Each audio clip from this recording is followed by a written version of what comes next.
What's happening, guys? Dan Debenham here, and today we're going to do two sweet little tricks.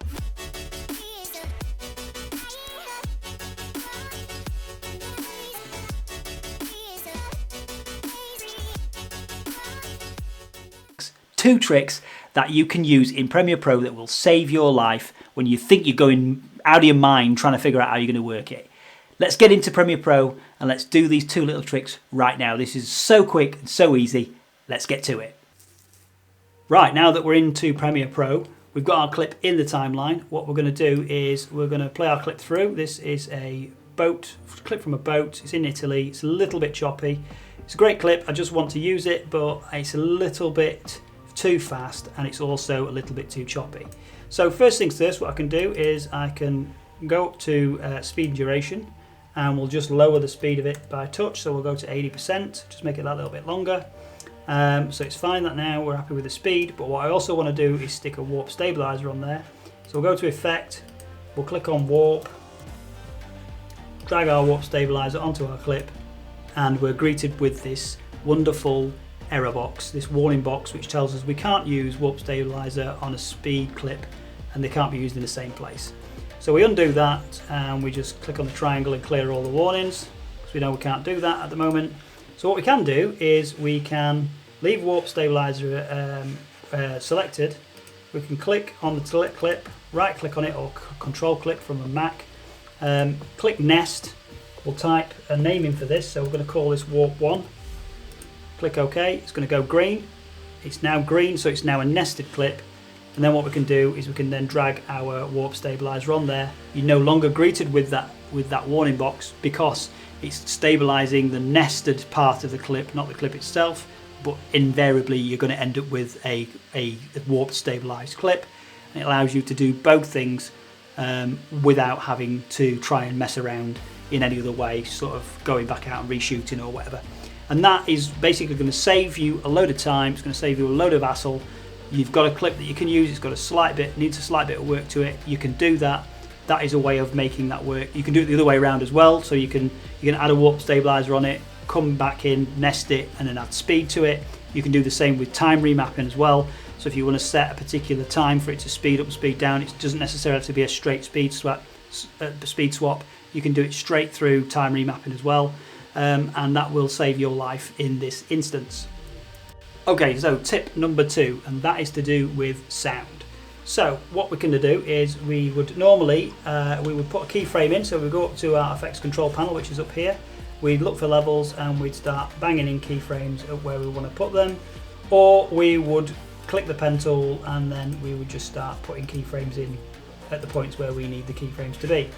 After that, what we could do is select our selection tool, and we would then alter the sound to be where we want it to be, so the levels at which we'd like it to be at.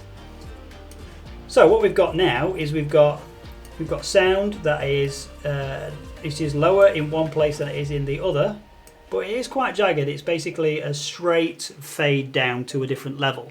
What we actually want is we want a nice smooth fade.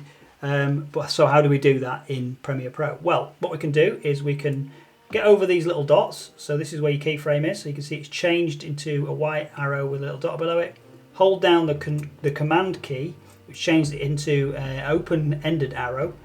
And then if you click on it and drag, that will then give you corners.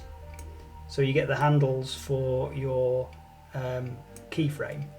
And what you can then do is you can then move the keyframe in a way that allows it to give you a nice bend for the sound and then a nice bend back up again. So you've got a lovely curve of the sound falling away rather than a straight linear direct route from so many decibels, what, 6 decibels or 5, 4, 3, whatever decibels it is, down to whatever decibels you're at this moment in time. So in our case, we're dropping from 0, 0, 0 decibels down to minus 6.82, but it's doing it in a nice slow curve, and then it will do a nice slow steady curve back up, and it will ramp it. So effectively you're adding a ramp to your sound rather than just a straight A to B point. And that is tip number 2, which will save your life, save your bacon if you want. So if you've got something particular you want to do, you can do that with as many of those as you want. So again, you can put one in there, and you can put one in there, and we can say, right, do you know what? Let's make that a little bit higher, and then let's pull that out a little bit so that we got a little bit of a ramp going off. And again, you can alter that, so you can say, actually, let's go up in a nice, gentle sort of curve, and let's move it along. And then once the arrow and the handles are there, you can start just giving it that little bit more movement, and you can see where it's going to go. And it's going to just give that your sound just that little bit more of a gentle movement. And that was it. That's it. Two little tricks that can save you from going absolutely mental when you're looking at your computer wondering, how the heck am I going to do this? How am I going to make this work? Warp stabilizer, nest it, and then you can start speeding it up, or you can speed it up and then you can stick up a nest on and then warp stabilize that. Whichever way around you want to do it, you can do that, and it just means you're not limited to either one or the other. If you've got an issue with your footage, it's not been stabilized properly, it's a bit shaky and a bit all over the place, you can do it using a nest. And just having a curve on your sound, just putting a curve on your sound can be the difference between it being a straight down and it just being sort of very linear in feel.